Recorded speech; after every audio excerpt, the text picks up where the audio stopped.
Hi everyone, today I want to go through the markings that I go through before every surgery. It's part of my daily routine. Before a surgical case, I have the pictures printed out of the patient, and in my office early in the morning I sketch out the markings. It's my way of going through the surgery in my mind before the actual surgery. So this is how I do it. I make sure to print out a very close-up picture of the patient. I take very specific photos in the office preoperatively. Here I am marking the alar base. And of course, your markings in real life vary a little bit.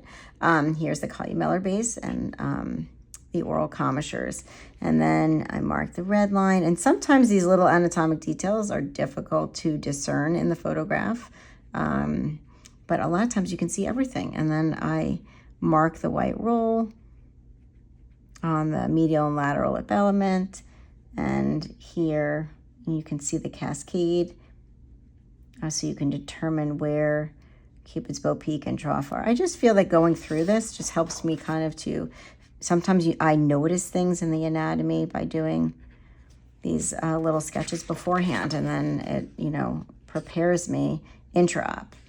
And I like kind of going through the surgery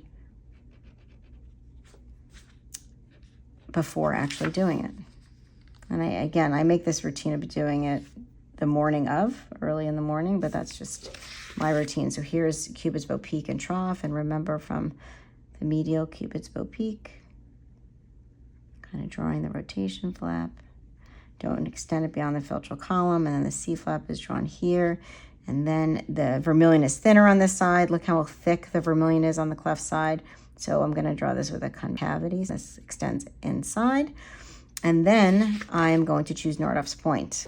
So this is a pretty accurate Nordhoff's point. That's right here.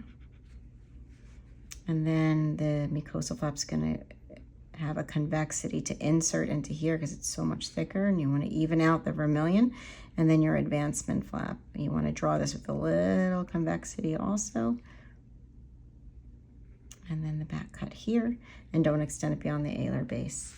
So here are my markings before the surgery. Again, you don't have to do this, but this is something I recommend, especially for residents or surgeons just starting out. And again, 19 years in, I'm still doing this before all of my cases.